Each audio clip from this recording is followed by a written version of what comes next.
Rebonjour Véro, contente de te retrouver de nouveau. Bonjour Nancy, je suis contente de vous retrouver de nouveau. Oui, donc on commence aujourd'hui avec la deuxième capsule de cette série de trois sur le discours intérieur. Donc aujourd'hui, on va identifier, Véro, les impacts du discours intérieur, c'est bien ça? C'est ça. Oui, parfait. Et on va aussi, tu vas nous parler là à quel point ça a un impact sur notre notion du temps, à quel moment on vit, hein, ce qu'on vit Oui, dans le passé, dans le présent, dans le futur. Et on va revenir aussi sur les impacts de ce discours-là sur notre bien-être. J'ai l'impression que tu vas nous parler aussi de la notion de pouvoir que ça nous apporte, hein, notre discours intérieur là-dedans, quand on est dans le ouais, moment présent. On a plus de ouais. pouvoir. Donc, j'ai hâte de t'entendre. Je te laisse aller, ma belle Véro. Je voulais d'abord savoir si vous aviez fait le petit exercice dont on a parlé il y a 2 jours. Donc, écoutez-vous, puis notez justement qu'est-ce que vous êtes, ce que vous êtes en train de dire, quel est le mot ou quels sont les mots que vous employez avec récurrence. Et comme tu disais, Nancy, tu as un client qui lui avait dit en l'espace de 20 minutes de nombreuses fois un mot qui était désagréable. Oui, on va le On va nommer dire comme ça ça. comme ça. Donc, est-ce que vous vous êtes écouté? Est-ce que vous avez pu noter et justement, qu'est-ce qu'il en est ressorti justement par rapport à ça? Donc oui, effectivement, aujourd'hui, on va parler de l'identification des impacts donc du discours. Alors pourquoi je dis impact? Parce que ça va vraiment avoir un impact sur nous et sur les autres aussi, bien évidemment, par ricochet avec les neurones miroirs, Mhm. qui font que la personne en face de vous ben, va avoir ça va être votre miroir. Voilà, pour être très simple, ça va être votre miroir et elle va avoir le même type de comportement que vous avez. Euh, Chaque mot, inconsciemment ou inconsciemment, va être suivi d'une émotion. Donc, vous allez vivre une émotion justement liée à ce mot justement au mot que vous utilisez. Alors, ce qu'il faut comprendre, c'est que le passé, il a existé, le futur, il n'existe pas encore, et pourtant, on est capable de ramener le passé, donc tout ce qu'on a vécu dans le passé, on est capable de le ramener dans le présent, et on est capable de ramener le futur qui n'existe pas encore dans le présent.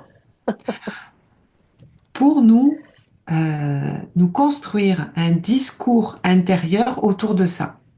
C'est comme si Alors, quand le notre discours... cerveau faisait pas la différence, hein, entre ce qui est Non, passé et ce qui est futur, puis qu'on le vivait maintenant, même si c'est déjà fini ou si c'est pas encore arrivé. lui, il fait pas la différence et pourtant, Ouais. ça va avoir un impact réel sur notre organisation du présent. Parce qu'en Ouais. fait, on va organiser notre présent en fonction du passé qui n'existe plus et du futur qui n'est pas encore là. Donc, c'est important de le comprendre. Même si ça a l'air simple et de dire, oh ben oui, c'est vrai que ce qui est passé, mais en fait, on le fait tous. Hein, si on n'en prend pas conscience, on le fait tous. On réagit en fonction d'une situation qu'on a vécue il y a très longtemps et notre discours va être en fonction de ce qu'on a vécu. Oui, mais elle a fait ça. Oui, mais elle n'a pas été gentille avec moi. Oui, mais elle m'a dit ça. Oui, mais elle m'a fait subir ça. Il ou elle, hein, peu importe. Euh, Parce qu'en fait, tout ce que nous avons expérimenté va laisser des traces dans notre cerveau. C'est pour ça qu'on appelle, vous avez sûrement entendu parler, puis on en avait parlé dans les capsules précédentes, des chemins neuronaux. Hein, ça va construire un chemin, puis une route, puis une autoroute, puis ça va construire ce chemin-là autour de ce qui nous est arrivé, qui va être une croyance. Hein, donc, on va encoder tout ça dans notre mémoire. OK, mais donc, aujourd'hui, en 2025, si je réagis en fonction d'une situation qui a eu lieu en 92, il est fort probable que ma réaction soit absolument pas appropriée. Parce que dans le fond, moi, j'ai fait un raccourci pour ramener cette C'est situation-là ça. pour me défendre ou essayer de trouver une solution.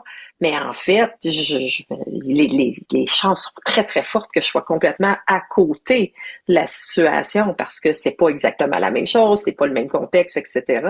Donc, je suis décalée. Je suis complètement C'est décalée. ça. Puis Ouais. on n'est plus du tout la même personne qu'il y a 20 ou 30 ans. On a Mais non. évolué. Alors oui, on a gardé ses croyances puisqu'elles vous reviennent 30 ans après ou 20 ans après. Mais on n'est plus la personne qu'on était il y a toutes ces années en arrière. On a changé, on a évolué, on a eu un vécu, on a eu plein de choses qui ont fait que on est devenu la personne qu'on est aujourd'hui. Et Mhm. effectivement, ce que tu disais, c'est qu'on a vécu cette expérience-là il y a 30 ans, ou 20 ans, ou 10 ans. Sinon, on va être obligé de dire notre âge. Et, et donc, en fait, on a vécu cette expérience-là. Et aujourd'hui, parce qu'on a un déclencheur qui nous provoque une émotion qui ressemble un petit peu à l'émotion qu'on a vécue il y a longtemps, on va avoir le même type de comportement alors que c'est une situation qui est complètement différente. C'est Mhm. pas du tout Tout la à même fait. chose qu'on a vécu il y a très très longtemps. Mais notre Et système, lui, il fait une association et donc nous ramène dans la même émotion. Et exactement. qui dit émotion dit discours intérieur qui vient s'alimenter. Par rapport à ça, je voulais vous donner un petit exemple, Vas-y. hein, OK. par rapport au discours qu'on a. Alors, si vous décidez d'aller marcher, donc c'est une métaphore, hein, donc essayez de comprendre, après je vous l'expliquerai, mais bon, vous décidez d'aller marcher. Et en mettant votre chaussure, vous avez un petit caillou à l'intérieur de votre chaussure. Donc c'est toujours inconfortable. Si on continue à marcher et à faire 10 kilomètres avec ce petit caillou, parce que c'est pas obligé que ce soit un gros caillou, hein. Parfois, c'est un petit gravier, c'est suffisant pour être gênant, ça va nous causer de la douleur, hein. On va marcher pendant 10 kilomètres, mais si vous enlevez pas cette pierre, vous allez trouver ça douloureux et vous allez continuer à marcher avec. La plupart du temps, qu'est-ce qu'on fait? On s'arrête 3 secondes après avoir mis la chaussure, on enlève le caillou et on continue son chemin avec des chaussures sans caillou et donc on arrive à destination sans avoir mal aux pieds. Prenez la même chose pour notre inconscient. Donc on est capable de supporter la douleur d'une émotion ou d'un discours qu'on a qui revient en boucle pendant des années. Hein, je peux prendre la colère, hein, comme je pense que je l'avais déjà dit, mais il y a des gens qui vont être en colère pendant 50 ans mais, et toujours avoir le même discours. Ouais. C'est pas de ma faute, c'est de sa faute, c'est la faute de mon père, c'est la faute de mon employeur et il m'a fait sentir nul et je suis nul et j'y arriverai pas. Alors là, on est capable de maintenir un discours comme ça pendant des années, des années, des années, alors que le fait de juste changer son discours et en faisant l'exercice que je vous ai donné hier, ça peut vous aider. Ben, vous allez voir que vous allez avoir une autre vision des choses et que vous allez vous ouvrir à autre chose et vous allez voir autre chose. Donc, prenez l'exemple de ce caillou. Ce caillou, vous le gardez dans votre chaussure, et il va vous faire mal. La plupart du temps, on le garde pas, hein, on l'enlève tout de suite. Et qu'il fasse 50 degrés ou qu'il fasse moins 50, on l'enlève pareil. On Mm. cherche même pas à savoir parce que c'est inconfortable.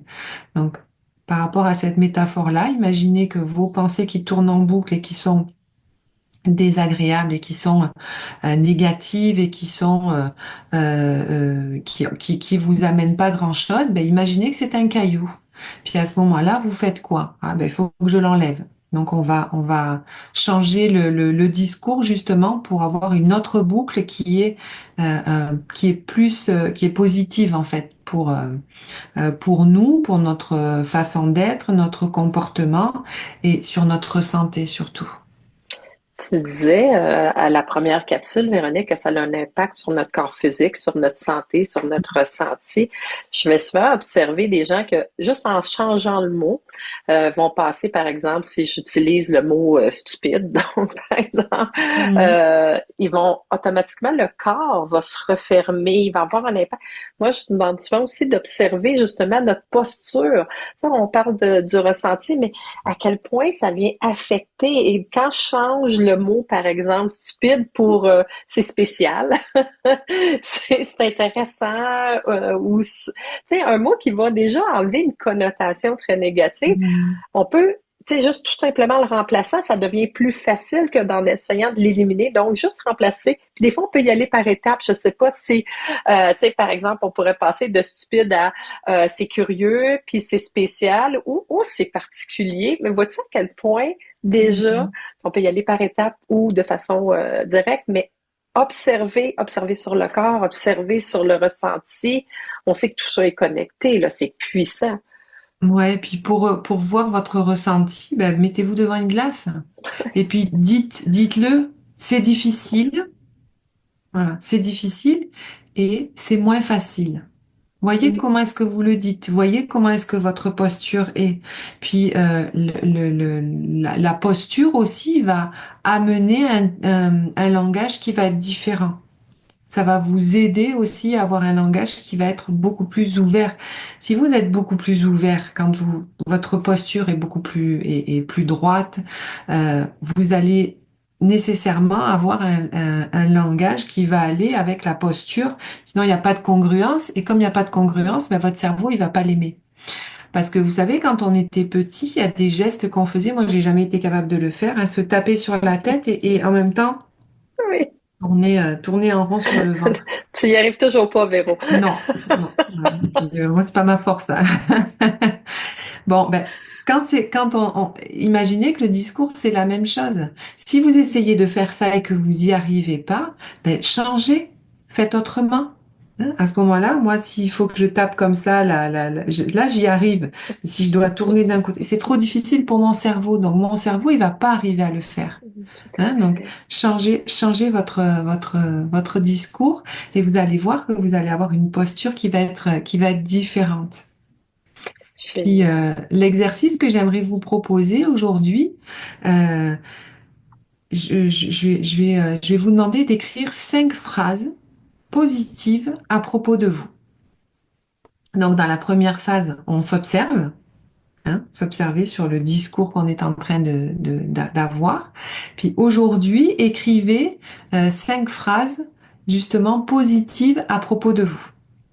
Allez les chercher. Et je suis sûre qu'il y en a qui vont dire, mais moi, j'en ai pas. Si, il y en a. Il faut juste prendre le temps. Posez-vous, allumez une bougie, faites-vous une tisane, faites-vous un café, faites-vous un thé, prenez 15 minutes et si vous n'arrivez pas à trouver, ben, allez chercher dans vos souvenirs. Rappelez-vous que c'est ces souvenirs-là qui vont induire des comportements, des croyances, votre identité, mais depuis que vous êtes né, vous avez fait des choses qui sont positives. Puis Tout à ça peut fait. être, j'ai fait un café à mon conjoint, j'ai fait une tarte à ma mère, j'ai accompagné mon fils à une activité, donc je suis capable de conduire, je suis capable d'aller d'un point A à un point B, je suis capable de faire une tarte, de faire... Allez chercher des choses qui sont positives. Écrivez 5 phrases positives à propos de vous. Et vous allez voir que plus vous allez le faire, donc commencez par une première fois 5 phrases positives, mais si le lendemain vous voulez continuer à le faire, ben continuez à le faire, puis ça va vous faire travailler justement un nouveau discours. Si quelqu'un a vraiment de la difficulté, on peut aussi demander à des gens autour de nous, demander à son conjoint, à ses enfants, à des amis, qu'est-ce que tu vois de moi? Peut-être que je vois pas. Ça serait quoi Hmm. quelques qualités que tu pourrais nommer? Ben, t'es une super bonne cuisinière ou t'es une personne qui a une bonne écoute. Moi, je trouve que aussi simple que tu conduis bien ou t'as la générosité régulièrement Ouais. de me conduire. Et les gens puis on peut demander à plusieurs personnes, vous allez voir que les mêmes qualités vont revenir. Et donc, se poser la question après, bon, quand j'arrive pour l'écrire, si j'ai un petit malaise à l'écrire, ben ça veut dire que j'ai à travailler sur la reconnaissance de moi aussi. Parce Hmm. que ça passe par là, hein, ça fait partie de la roue. Si je me dénigre, c'est parce qu'à quelque part, il y a une blessure dans tout ça. Et donc, tu sais, si je trouve pas moi-même, ben je peux demander aux autres. Puis quand 5 personnes pensent que je suis une bonne cuisinière, ben ça doit être bon ce que je Peut-être que fais. je le suis. Effectivement. Et donc, vraiment, au besoin, demander un petit soutien. Ça peut être Ouais, aidant, mais c'est un peu gênant. Vous savez, dans le cadre d'une étude, présentez-le comme vous ouais, voulez, ou ouais, d'un travail que je fais sur moi-même, j'aimerais ça valider une perception extérieure. Ça peut vraiment ouais, vous aider. Puis en même temps, ça va peut-être faire du bien aussi à votre cœur d'entendre ces beaux compliments tout simples qui peuvent vous être ouais, adressés. ouais. Donc voilà ce que je voulais partager aujourd'hui. Et puis pensez aux cailloux dans votre chaussure. Oui, Hein, oui, par oui, rapport à oui. la métaphore, c'est pas compliqué. On a un caillou dans une chaussure, on l'enlève. On a un discours intérieur qui est négatif, on le change. Ouais.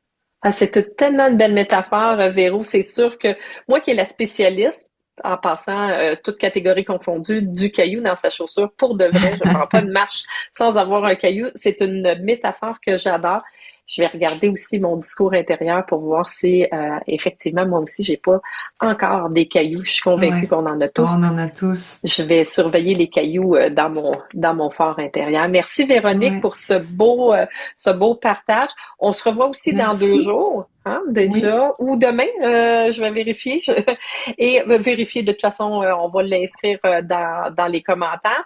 Et donc on va voir. Maintenant, on va passer en mode solution. Comment changer son discours oui, intérieur? Tu viens déjà de nous donner des trucs pour déjà commencer à installer des choses.